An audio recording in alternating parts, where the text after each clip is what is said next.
प्यारे बच्चों, आज का यह वीडियो कक्षा 8 के विद्यार्थियों के लिए है। इस वीडियो के माध्यम से हिंदी व्याकरण के अंतर्गत शब्द विचार तथा शब्दों का वर्गीकरण का हम अध्ययन करेंगे। तो चलिए सबसे पहले हम आपको शब्द किसे कहते हैं उसकी जानकारी देते हैं। तो देखिए, शब्द ध्वनियों का ऐसा मेल जिसका कोई निश्चित अर्थ होता है, वह क्या कहलाता है? शब्द कहलाता है। तो बच्चों, अभी आपको मैं इसे डिटेल में समझाऊंगी, व्याख्या करूंगी इसकी कि ध्वनियों का ऐसा मेल जिसका कोई निश्चित अर्थ होता है, इस हेडिंग की हम व्याख्या करेंगे, वह शब्द कहलाता है। तो देखिए, मौखिक भाषा का निर्माण विभिन्न प्रकार की ध्वनियों से हुआ है। तो लिखित भाषा की उन्हीं ध्वनियों के संकेत चिन्हों से बनी है, अर्थात विभिन्न प्रकार की ध्वनियों से ही भाषा का निर्माण हुआ है, जिसकी सहायता से हम अपने विचार एक दूसरे तक पहुंचा सकते हैं। अब देखिए, भाषा में शब्द एक अहम कड़ी होती है बच्चों, जिसका निर्माण ध्वनियों के मेल से होता है। अब ध्वनियों का सार्थक मेल, इसका मैं आपको एक एग्जाम्पल दूंगी कि किस तरह से इसमें बताया गया है। ठीक है, तो देखिए, इसमें यहाँ बताया गया है कि ये देखिएगा आप इसमें बच्चों कि ह, ई, म, आ, ल, अ, य, अ। अब ये जो अ की हमारी ध्वनि आ रही है, तो ये सारा मिलाकर हमने क्या देखा आगे कि हिमालय बन गया। तो हुआ ना शब्दों के सार्थक मेल। ठीक है, तो ध्वनियों का भी इसमें शब्द का वर्णों का तो मेल हो ही रहा है, लेकिन साथ साथ हमारी ध्वनियों का भी मेल हो रहा है। जैसे ह के बाद ई आवाज़ आ रही है, म, अ, ल, अ, य, अ। तो ये जो बाद में ध्वनियाँ आ रही हैं, उनके सार्थक मेल से ही होता है इन शब्दों का निर्माण। तो इसे हमने कहा हिमालय। अब जैसे आगे देखिए आप प, अब अगला वाला देखिए आप एग्जाम्पल, प, अ, ह, आ, ड, अ। तो क्या हो गया? पहाड़। अब इसमें या आपने देखा इधर, तो क्या बना? पहाड़।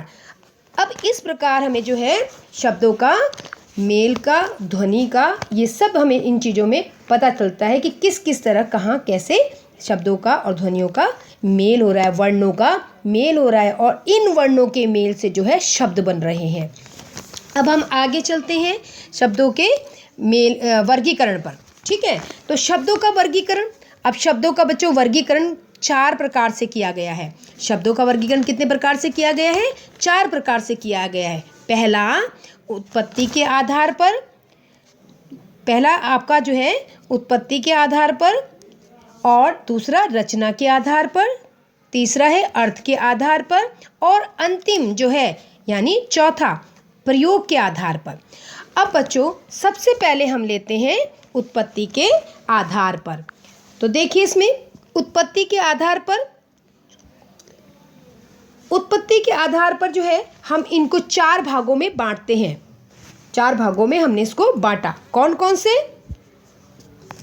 सबसे पहला हुआ उत्पत्ति के आधार में तत्सम। ठीक है, ये देखिए आप, तत्सम सबसे पहले हमारा आएगा तत्सम, फिर आएगा तद्भव, और फिर आएगा देशज और विदेशी, बाद में हमारा संकर शब्द। अब बच्चों, तत्सम, तद्भव तो एक बार आपने सुना होगा, देशज या देशी शब्द आपने सुना होगा, विदेशी भी सुना होगा, लेकिन ये संकर शब्द क्या है? तो संकर शब्द क्या है, इसके लिए भी मैं आपको बताऊंगी। अब सबसे पहले हम चलते हैं तत्सम शब्दों पर। तत्सम शब्द क्या होते हैं? तत्सम शब्द होते हैं जो शब्द संस्कृत से हिंदी में बिना किसी परिवर्तन के लिए गए होते हैं। समझे कि सबसे पहले तत्सम हम बताएंगे आपको। सबसे पहले हमने तत्सम आपको कहा कि तत्सम शब्द जो है, ये देखिए आप, ये क्या होता है? सबसे पहले शब्द जो होता है संस्कृत से जब हिंदी में बिना किसी परिवर्तन के लिया जाता है, तो वह तत्सम कहलाता है। समझ आया आपकी बच्चों? तो देखिए, अब इसके एग्जाम्पल क्या क्या होंगे? वायु, रात्रि, सूर्य, अग्नि आदि शब्द जो होंगे, अब इसमें भी देखिए ये शब्द जो होंगे आपके क्या कहलाएंगे, इसमें भी एग्जाम्पल दिए सत्य, रात्रि, सूत्र, घट, दुग्ध, सर्प, कर्ण और प्रहर। इन चीज़ों में क्या होगा आपको तत्सम शब्द कहलाएंगे, क्योंकि ये संस्कृत से वैसे ही बिना परिवर्तन किए वैसे ही हमने ले लिए हैं हिंदी में। इसी प्रकार आगे हम चलते हैं तो तत्सम आपका अब क्लियर हो गया होगा। आगे चलते हैं हम तद्भव पर।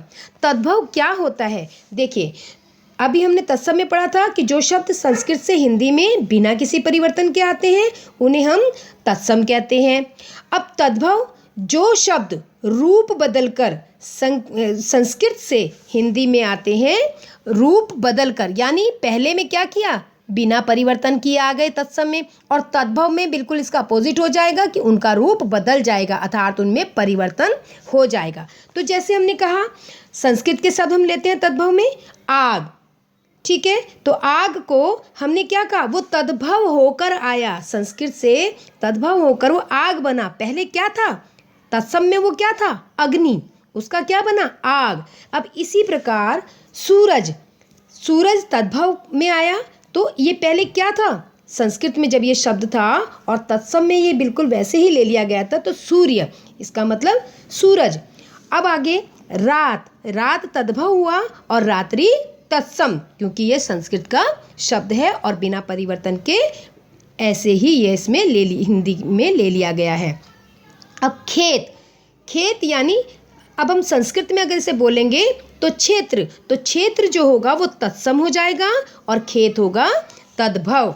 तो बच्चों यहाँ तक आपकी समझ में आया तत्सम तद्भव। अब आगे हम चलते हैं देशज पे। अब ये देशज क्या चीज़ें हैं कि जो शब्द अपने ही देश की बोलियों या भाषाओं से हिंदी भाषा में आए हैं उन्हें हम देशज शब्द कहते हैं। अब इसमें जैसे कि हम किसी का दरवाज़ा खटखटाने लगे तो वो अपने आप से एक शब्द बन गया, खट खट खट हुआ तो हमने खटखटाना कह दिया, ठीक है। झाड़ फूँक करने वाले को हमने झाड़ू कह दिया, ऐसे ही जिससे हम झाड़ते हैं तो उसे झाड़ू बोल दिया।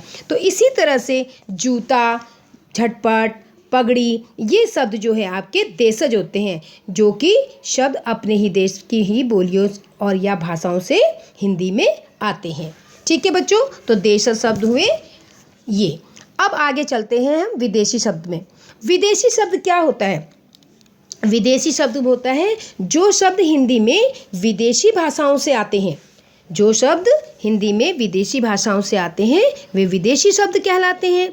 ये हिंदी का प्रयोग में जो है इसका घुल मिलकर प्रयोग किया जाता है। इसका प्रयोग जैसे किसी भी चीज़ में किसी भी प्रकार का घुल मिल गए हों, कि ऐसा लगता है कि नहीं ये विदेशी भाषा के ही नहीं, संस्कृत के बाद भी इनमें हिंदी में सबसे अधिक शब्द अरबी फारसी भाषा के आते हैं। तो देखिए विदेशी भाषा में और देशज भाषा में, तो विदेशी भाषा में देखिए विदेशी शब्द भी बहुत से हिंदी में प्रयुक्त होते हैं। ऐसे शब्द विदेशी शब्द होते हैं जैसे कि टेलीफोन, रिक्शा, है ना। तो इस तरह के शब्द क्या कहलाते हैं, विदेशी शब्द कहते हैं। और ये मिलजुल कर, कई भाषाओं का मिलजुल कर इस विदेशी भाषा के शब्द में आते हैं, ठीक है। तो इन्हें कहते हैं हम विदेशी शब्द। अब आगे हमारा देश विदेश हो गया, आगे चलते हैं हम, हमारा आता है संकर शब्द, ठीक है। तो देखिए संकर शब्द में ये देखिए आप, संकर शब्द में क्या हुआ, अब आपको मैंने पहले बताया था कि देशज और विदेशी तो शब्द आपने सुना होगा, लेकिन ये संकर शब्द क्या है, ये वो शब्द है जो भिन्न भिन्न भाषाओं से के मेल में होकर बनते हैं। जो अलग अलग तरह की भाषाएं होती हैं उनके मेल से जो शब्द बनते हैं वे संकर शब्द कहलाते हैं। अब जैसे देखिए इसमें सील, सील क्या हुआ, सील मीन्स बंद कर देना, किसी को सील कर देना, बंद कर देना, कि उसकी दुकान सील हो गई, ठीक है। सील मीन्स समझ रहे हो ना, कि बिल्कुल ताला लग गया, सील हो गया, बस कई दिन तक वो अब नहीं खुलेगा, तो सील। अब ये सील के साथ में ये सील शब्द है अंग्रेजी का और बंद शब्द है फारसी का। तो अब ये अंग्रेजी और फारसी शब्द को मिलाकर संकर शब्द बना, क्या बना, सील बंद। सील और बंद को मिलाकर क्या बना, सील बंद। तो दो भाषाओं का मेल हो गया, जैसे कि अंग्रेजी और फारसी, तो इसे कहेंगे हम सील बंद यानी ये हुआ हमारा संकर शब्द। अब इसी में एक और लीजिए, लाठी।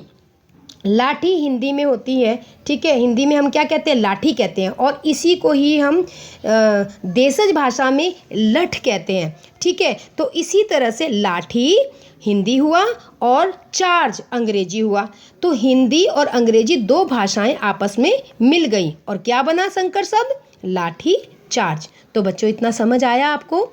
इसके बाद हम आगे चलते हैं, व्युत्पत्ति या रचना के आधार पर शब्द भेद।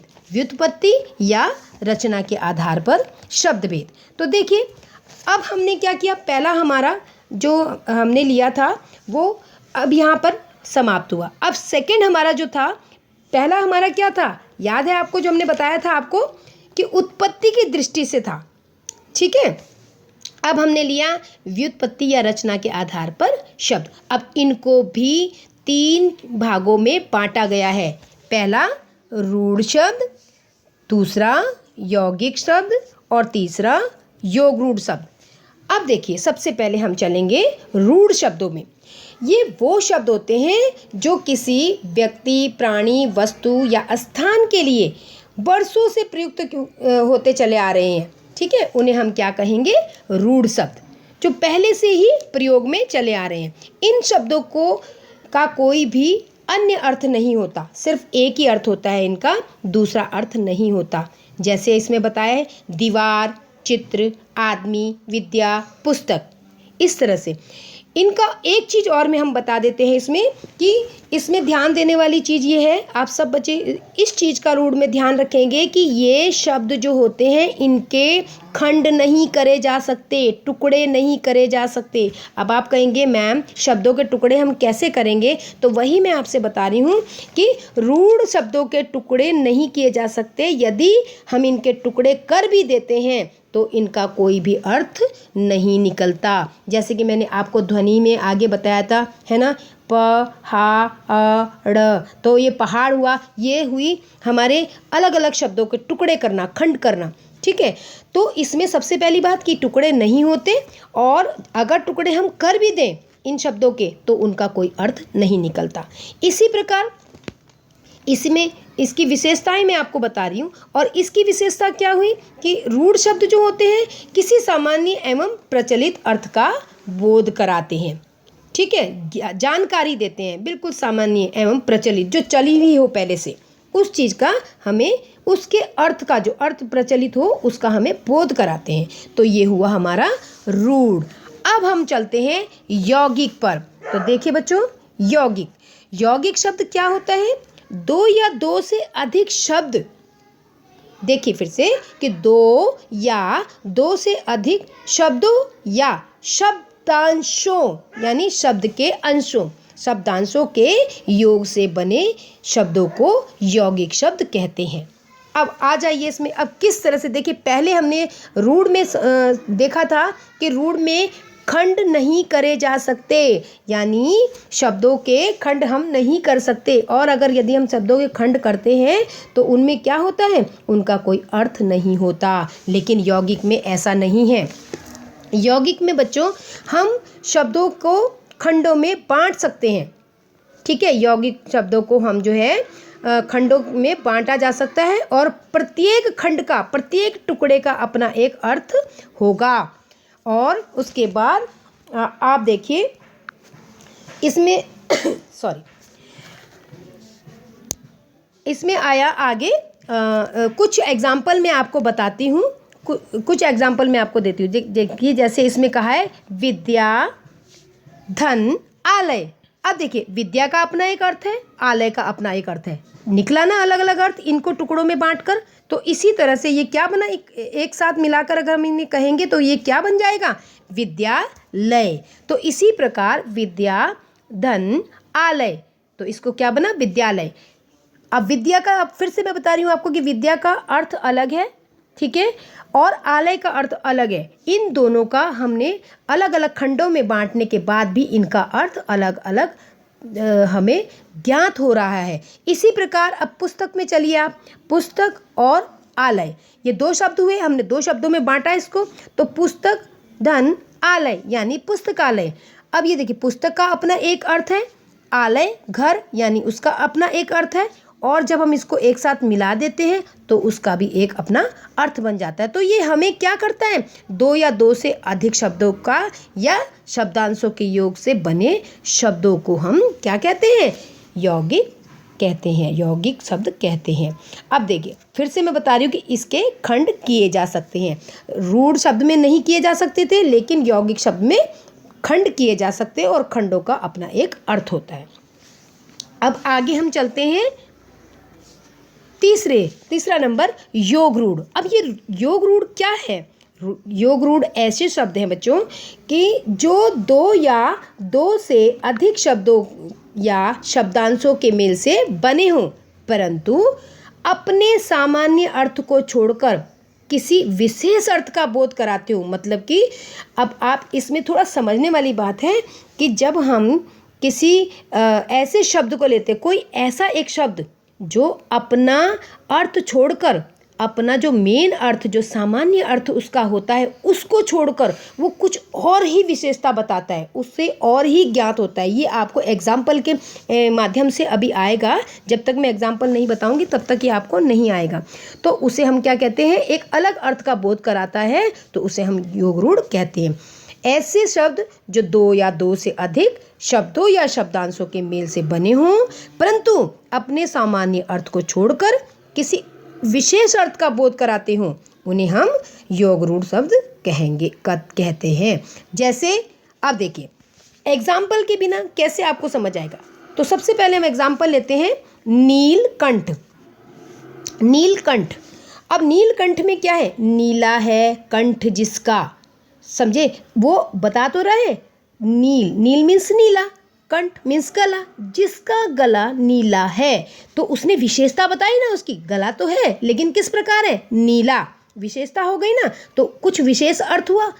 ठीक है, तो कुछ और ही बता रहा है। नीलकंठ हम देखिए शिव को भी कहते हैं, है ना। तो इसी तरह से, और कृष्ण जो हैं उन्होंने भी जहर पिया था, तो उनको भी हम इसी तरह से हम बता सकते हैं।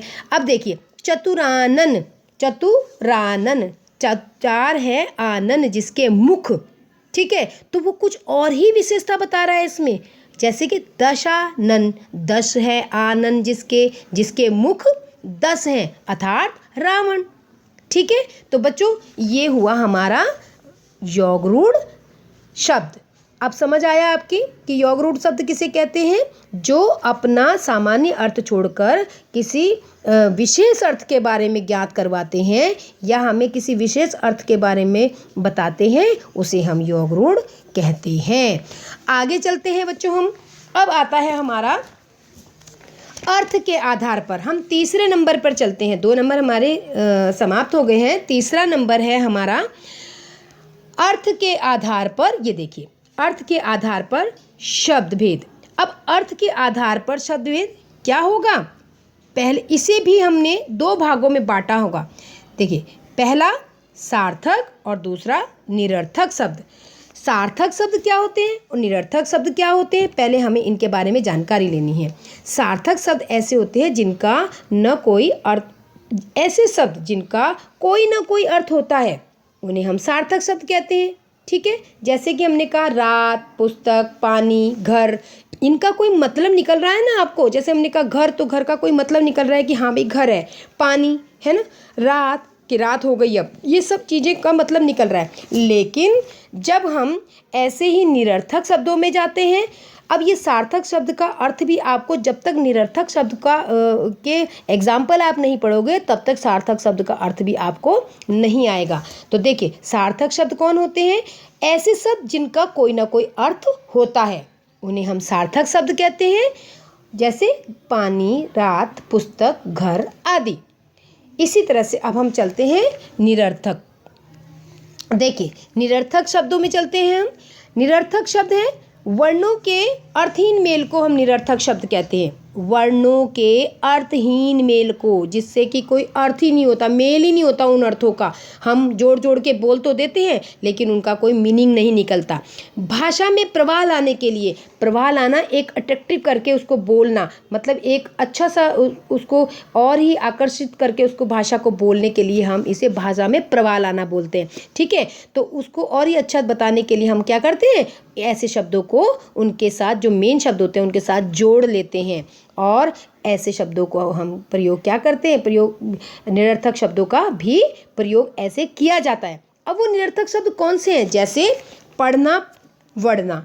अरे पढ़ना तो हुआ लेकिन वढ़ना क्या हुआ, पानी वानी, पानी तो हुआ लेकिन वानी क्या हुआ, लिखना विखना। तो ये जो चीज़ें होती हैं बोलने में तो बड़ी अच्छी लगती हैं, सुनने में बड़ी अच्छी लगती हैं, है ना। तो देखिए अब आप देखिए कि इसमें अब इतना ही आपको बताया जाएगा। अब इसके समझ आ गया होगा आपको सार्थक शब्द और निरर्थक शब्द। ठीक है बच्चों, तो अब देखिए आप इसमें आगे चलते हैं। अब आपकी समझ में निरर्थक शब्द और सार्थक शब्द अच्छे से आ गया होगा। अब हम चलते हैं अर्थ के आधार पर सार्थक शब्दों के भेद, अर्थ के आधार पर सार्थक शब्दों के भेद। अब भेद देखिए, इसमें एकार्थी शब्द हैं, इन्हें भी हमने 6 भागों में बांटा है। कैसे, एकार्थी शब्द, अनेकार्थी शब्द, पर्यायवाची शब्द, विलोम शब्द, श्रुति समभिन्नार्थक शब्द और वाक्यांशों के लिए एक शब्द। अब देखिए इसमें सबसे पहले हम लेते हैं एकार्थी शब्द। एकार्थी शब्द जिन शब्दों का अर्थ एक ही अर्थ होता है, जिन शब्दों का एक ही अर्थ निकलता है, मीनिंग एक ही निकलता है, उन्हें हम एकार्थी शब्द कहते हैं। अब जैसे पीड़ा का दर्द हो गया, नृत्य का नाच हो गया, घर का ग्रह का घर हो गया, ठीक है, और वायु का हवा, मृत्यु का मौत।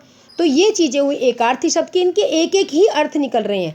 ऐसे ही हम चलते हैं अब आगे अनेकार्थी शब्दों में। अनेकार्थी शब्द जिन शब्दों का प्रयोग से एक से अधिक अर्थों में किया जा सकता है, जिन शब्दों का प्रयोग एक से अधिक अर्थों में किया जा सकता है, वे क्या होते हैं, अनेकार्थी शब्द होते हैं। अनेक अर्थी मतलब अनेक अर्थों वाले। तो अब हम लेते हैं सबसे पहले कर। कर मीन्स हाथ, और कर मीन्स किरण, और कर मीन्स टैक्स। तो देखिए कर शब्द के कितने सारे अर्थ निकल गए, जबकि पीड़ा का केवल एक ही अर्थ निकला था, दर्द। हाय मेरी पीड़ा हो रही है, दर्द हो रहा है, तो वो वही पीड़ा का मतलब वही हुआ ना, दर्द, है ना। तो इसके तो और अलग अन्य अर्थ निकल रहे हैं। पीड़ा का के दर्द हुआ तो वो हुआ उसका पर्याय, लेकिन यहाँ पर क्या हो रहा है, उनके अर्थ अलग हो रहे हैं। जैसे कर, कर का एक अर्थ तो बना हाथ, एक अर्थ बना टैक्स, जो हम टैक्स भुगतान करते हैं, टैक्स देते हैं, टैक्स भरते हैं, और एक हुआ किरण। ठीक है, तो अब इसी तरह से हम चलते हैं कुल पर। कुल मीन्स वंश, ठीक है, हमारा कुल ऐसा है, हमारे कुल में ऐसा चीज़ होती हैं। और एक होता है कुल मीन्स जोड़, जोड़ मीन्स सब। तो देखिए बच्चों ये हमारा यहाँ पर अनेकार्थी शब्द हुआ। अब देखिए पर्यायवाची, इसमें तीसरा है पर्यायवाची। तो पर्यायवाची शब्द क्या होते हैं कि समान अर्थ बताने वाले शब्दों को हम पर्यायवाची कहते हैं। जैसे आकाश का पर्यायवाची हो जाएगा आसमान, गगन, अंबर। मेघ का हो जाएगा नीरद, बादल, वारिद। ठीक है, तो इस तरह से हमने पर्याय यानी उनके समान अर्थ बताने वाले शब्दों को हम पर्यायवाची कहेंगे। विलोम शब्द होता है एकदम अपोजिट, जिसको हम बोलते हैं उल्टा, विपरीत। तो जो शब्द परस्पर विपरीत अर्थ प्रकट करते हैं उन्हें हम विलोम शब्द कहते हैं। ठीक है बच्चों, आगे हम चलते हैं श्रुति संभिन्नात्मक शब्द। ये श्रुति संभिन्नात्मक शब्द क्या होते हैं, कुछ ऐसे शब्द होते हैं जिनकी वर्तनी में विभिन्नता होते हुए भी उच्चारण में इतना कम अंतर होता है कि वो दोनों एक समान सुनाई पड़ते हैं। हमें पता ही नहीं चलता कि हमने किस वे में बोला है। जो सेंटेंस हम पूरा ना बोलें तो उनके दो अर्थ निकलते हैं। सुनाई एक जैसा देता है लेकिन उनके अर्थ भिन्न भिन्न होते हैं। तो ऐसे शब्दों को हम कहते हैं श्रुति संभिन्नार्थक शब्द। अब ऐसे शब्द क्या हुए, हम लेते हैं कुल को। कुल मीन्स अभी आपको बताया था पीछे वंश यानी हमारा कुटुंब, और कुल मीन्स जोड़, है ना। तो क्या हुआ, अब कूल, इसी तरह से कूल मीन्स किनारा और कूल मीन्स तट। ठीक है, तो कुल और कूल ये दोनों मिलता जुलता लग रहा है लेकिन इनके अर्थ अलग अलग हैं। अब इसी प्रकार शाम और श्याम, तो शाम और श्याम लगभग लगभग मिलते जुलते से शब्द हैं। शाम का मतलब है संध्या और श्याम का मतलब है सांवला। अब बच्चों ये हुए हमारे श्रुति सम भिन्नात्मक शब्द। आगे हम चलते हैं वाक्यांश के स्थान पर एक शब्द।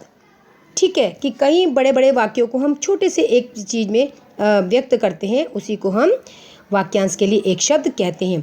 अनेक शब्दों के स्थान पर आने वाले एक शब्द को वाक्यांश, अनेक शब्दों को यानी उनके स्थान पर एक शब्द कहते हैं। जैसे क्या, जो सरलता से प्राप्त हो, वो क्या हो गया, सु और लब।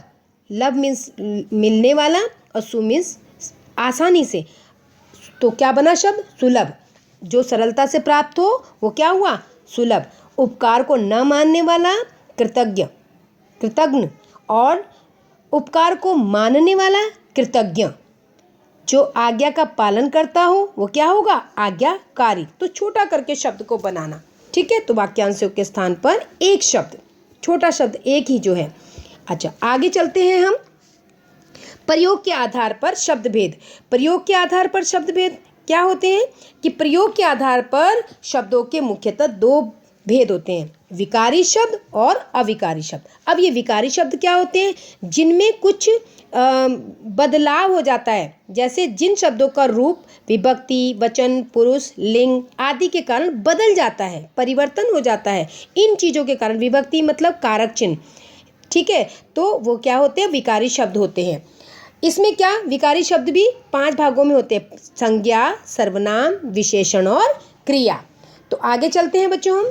अब आगे देखिएगा आप, ये लास्ट में हमारा आता है आगे जो हमने बांटा था इसको विकारी और अविकारी में। तो अविकारी, अब ये शब्द आया अविकारी शब्द।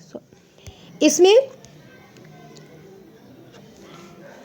अविकारी शब्द में देखिएगा आप, जिन शब्दों में अविकारी शब्द, जिन शब्दों में विभक्ति, वचन, पुरुष, लिंग आदि के कारण कोई परिवर्तन नहीं होता। पहले वाले में क्या था, विकारी शब्द में परिवर्तन हो जाता था इन चीज़ों से। किससे, वचन, जैसे एक वचन है बहुवचन हो गया, पुल्लिंग है स्त्रीलिंग हो गया, है ना, तो इस तरह से पुरुष स्त्री ये हो गया।